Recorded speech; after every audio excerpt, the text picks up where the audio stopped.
Ladies and gentlemen and boys and girls, children of all ages, what is up? The King of Lightning is here today, bringing you guys and gals One Piece. Whoa. Boom!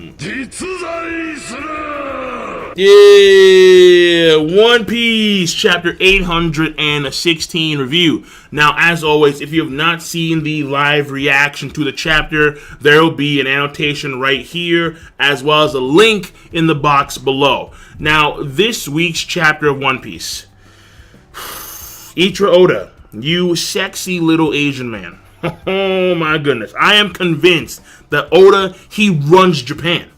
Like, he is the master puppeteer. He has Japan in the palm of his hands, and he's master hand. He's just doing shit. He's manipulating. You know why? Because this plot twist was intense. It was pretty crazy. And you know what? The plot twist, it has a lot of impact, but also, and I was talking to a few of my friends about this, it provides the arc with stability. And what I mean to say, and by the way, what I'm saying right now is all for the story progression. So what I mean to say here is that this arc so far has had a lot going for it. When it comes to the immediate future and the distant future, you got all the stuff going on with Sanji and Big Mom, Brook's secrets, Brook ain't saying shit, Peckham's, Capone. You have all that stuff going on that's like Big Mom oriented. Then you had all the stuff going on with Kaidou and Jack and Wano Kuni and the Mink and like the feud between Nekomamushi and Inuarashi. You had the monkey, you have the samurai coming in, you had Raizou, where's Raizou, you had Zou, and you had all these things occurring at like one given point in time, and there was a lot of shit going on. Now, understand that Oda does this a lot of times, where there's a lot of stuff happening at once. But in this case, it was a lot of stuff happening for the immediate future and for the distant future, because you were not really too sure as to how things are going to play out.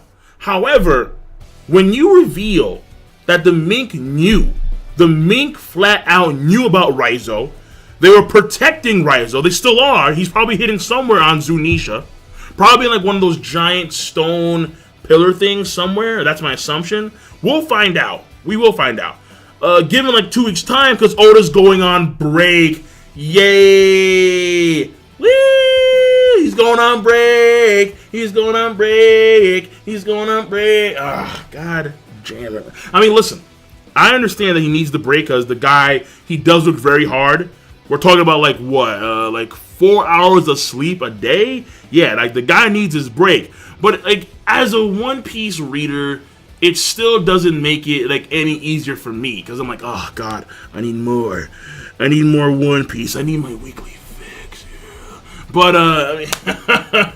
it is what it is, though. It is what it is. But getting back on topic here, once again, when you reveal that the Mink knew about Raizou, they were protecting Raizou, they are actual friends / family with the Kogetsu clan of the Wano Kingdom, what Oda's doing with this plot twist is he is providing stability to basically one half, if you would, of what he's been doing thus far when it comes to leveraging Big Mom and Kaidou. He's providing stability for the Kaidou section of the story progression. Because, and then, well, that's really it from a story standpoint, from an overall story standpoint.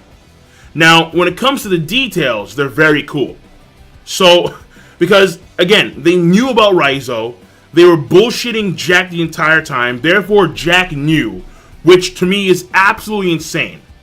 Which means that the intel where he got it from, whether it be Kaidou or someone else among the Kaidou crew, that was also spot on.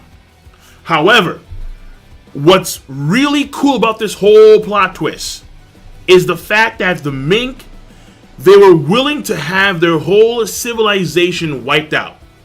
The millennia-old civilization of the Mink, of Zou, being wiped out by Jack.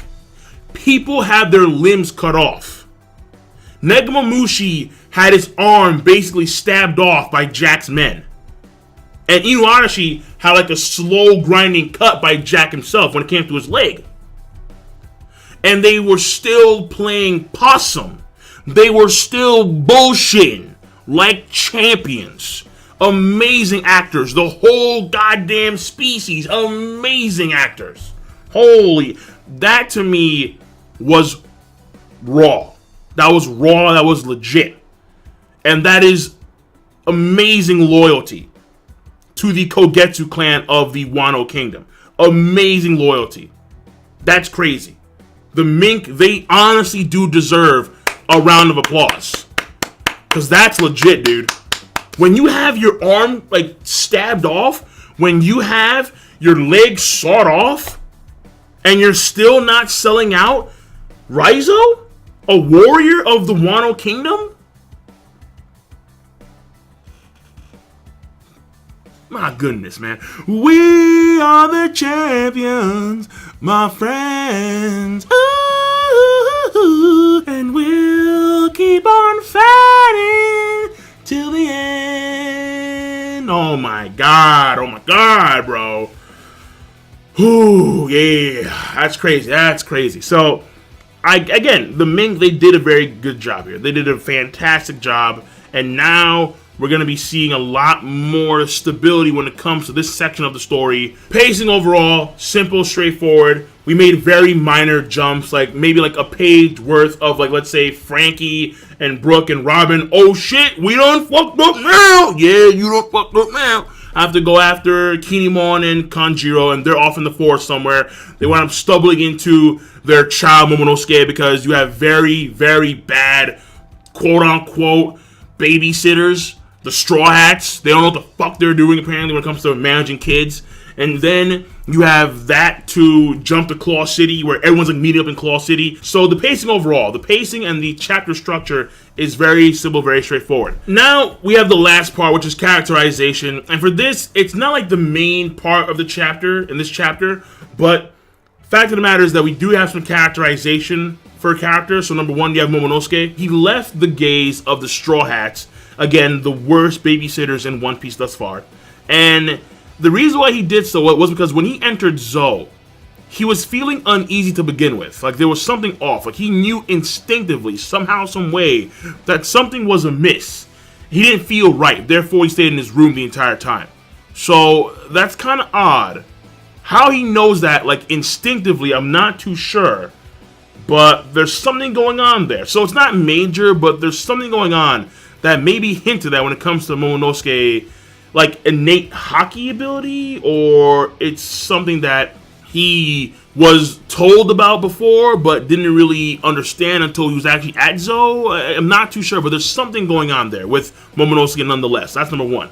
Number two, of course, is the mink, but I can't really say it's characterization for a whole freaking species, but more so, it's the fact that they are just extremely loyal, to the point where they'll even die for the sake of that loyalty. That to me is some pretty cool stuff. Again, their entire civilization at the risk of being wiped out, and loyalty is still a priority over that, which to me, again, is very impressive. Number three is more so on the gag side, and that's the fact that Monkey D. Luffy is able to sleep sprint. He has attained more sleeping skills. The man is a freak, but again, it's more on the gag side.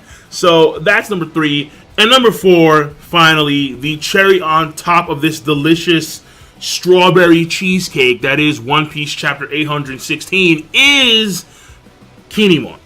And it is revealed that Kinemon, he is a retainer of the Kogetsu clan of the Wano Kingdom. Now, this I found very strange, and we may find out later on the details of this. But first of all, he's a retainer of the Kogetsu clan, which means that he is an advisor / servant of the Kogetsu clan. That's number one. Number two is this may apply to his son as well, because I think if the father is a retainer of a clan, then based on like old like shogunate, feudal lords, samurai era Japan, whatever system, I think that position also applies to the kids as well. I could be wrong. Let me know if you guys are 100% aware of how that operates, like way back when, old school Japan. Also, I'm not too sure if Kanjiro and Raizou are also retainers as well of the Kogetsu clan. They could be, but I'm not too sure. That being said, what I found strange was how, even though Kinemon is a retainer of the Kogetsu clan, before that was revealed, when him and Kanjiro were in the forest, they were talking about what Law said about the mink, and how the mink, they hate humans, and how if they see humans on Zunisha, they'll attack them, they'll try and kill them. So they're worried about that. But that, to me, I found fairly weird, because I'm like, wait, so Kanjiro is supposed to be a retainer of the Kogetsu clan, and we know, according to Nekomamushi, that the Kogetsu clan and the mink are allies, they're friends, they're family. They go that far. They're nakama. Yeah. You know Luffy loves that. And yet, Kinemon was unaware of this whole thing, which is why he believed what Law said about how the mink hate humans. So that, to me, I find pretty strange. I scratch my head. I scratch my chinny chin chin on that one. So either way, excluding that, because that may be resolved later on.